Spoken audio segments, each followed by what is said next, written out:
I don't have a long presentation for you because as historically I've tried to just more sum up some high level items that have occurred, but we generally have seen, because the presentations that lead into it obviously give a lot more of the detail, but there's a few items I'd like to cover. So next slide, please. There's a few areas that the board has been spending time in the last little bit for this year. We have been doing a much more continuous cycle of strategic planning. It was always something that was kind of on our radar. We've been trying to stretch out our planning. For those that are not familiar, almost all our strat planning happened during a single strategic planning session in person in August of each year. And one of the things that didn't feel great about that is that, you know, it gave you that 1 year shot. So we've tried to make it so that we're doing continuous strategic planning throughout the year, culminating in our August retreat so that we can lock in some plans so that staff can start to develop operational plans and budgets. The pandemic has forced us to move to a different approach. And since we can't get in person anymore, we have been spending quite a bit of time almost every month trying to digest into a few topics. So a few of the areas that we've done is we are looking at ways that we can continue to mature the business. This is a reflection on just the natural evolution of an organization like this. Speaks to the testament of the staff that are looking to look at how we operate and see how we can adjust, because especially the market and the customer base and the community have evolved greatly. You know, we've already spoken about that, about how things that ARIN was incepted over 25 years ago simply have evolved since then. We continue to do a lot of work on our board governance working group. I'll get into a little bit of that. Nancy just covered this, but we've been doing a lot of work as well on financial modeling. We want to try and understand what it is that it costs to run the organization, not just as a whole, that's a more straightforward answer, but also just what are the various cost centers, what are programs costing us, and we've put a big focus, and my thanks to the staff for that, on trying to make sure that we have measurable programs, not just in terms of cost, but in terms of just output. And this is not meant for any other reason other than we just want to make sure that programs that are successful are more well supported. Programs that are struggling, we look at to see if there are other ways, and programs that maybe have passed their time are looking to be retired. And speaking of retirement as well, there's an accelerated focus on looking at more formal product management and customer service approaches. You know, looking at product life cycle, you know, making sure that we have an understanding of what services our customers are looking, what's the demand forecast for those, and making sure we're attentive to that. Next slide, please. So I spoke a little bit of governance. Nancy, who was just up here, leads a 3-member committee with Catherine Middleton and Peter Harrison. And they've been ongoing since last year, and it's starting to culminate. We're expecting that we will be bringing community consultations forward in the coming months because we would like to try and wrap this process up as much as we can by the end of the year. The board has accepted the third-party report that we've accepted, and there's a lot of areas that we're now trying to dig into. There's a lot of simple things we're doing. For instance, we're trying to define board roles. You know, what is the role of the treasurer, the chair, a board member? The same way you'd have a job description for anyone else.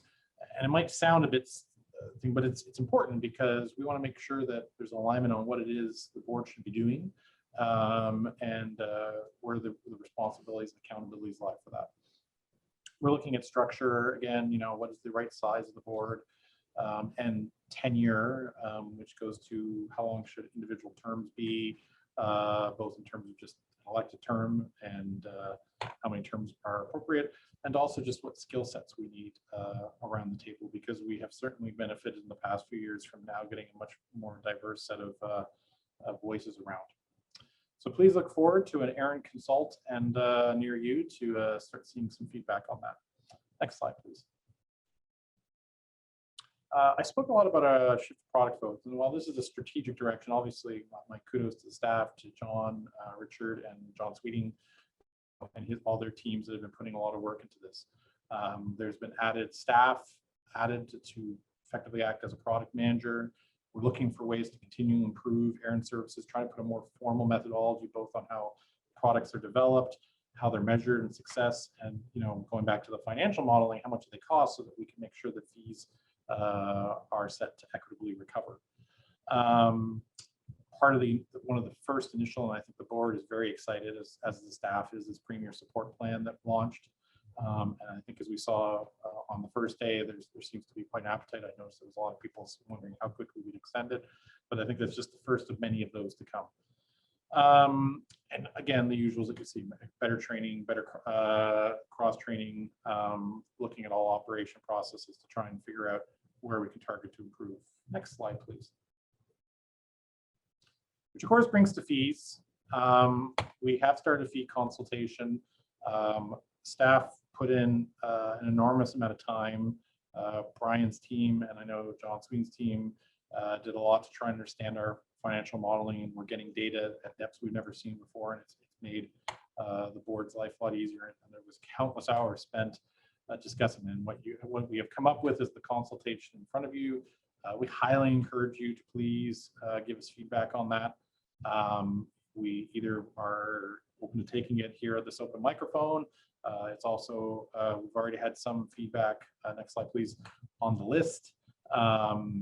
So we've certainly seen some impact already, and some good feedback, and we continue to look to that feedback so that we can make a decision on how to proceed at the end of the consultation. But we really do stress we need to hear from you, our stakeholders, our customers, our members of the community.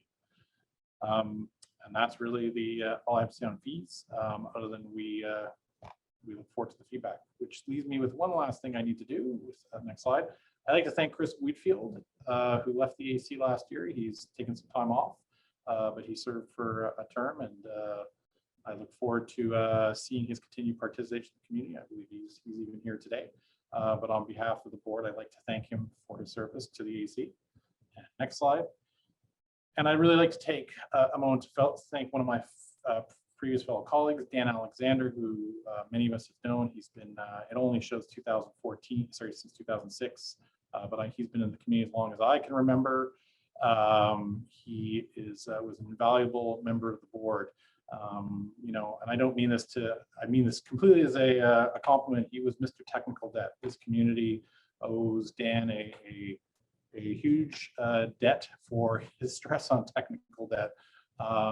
That strategic focus, he really pushed that item as a fellow board member to the community, among with many other contributions, but through his term on the board, he really put the importance of that to staff, and staff responded very positively. And right now the organization is in a stronger position than it's ever been in that area. So my thanks to Dan for his service, not only as a board member, his service as previously that as an AC chair and through the AC. So again, if we could take our virtual clap, Hollis told me she's working on this feature, and give our thanks to Dan. And with that, yes, thank you, John.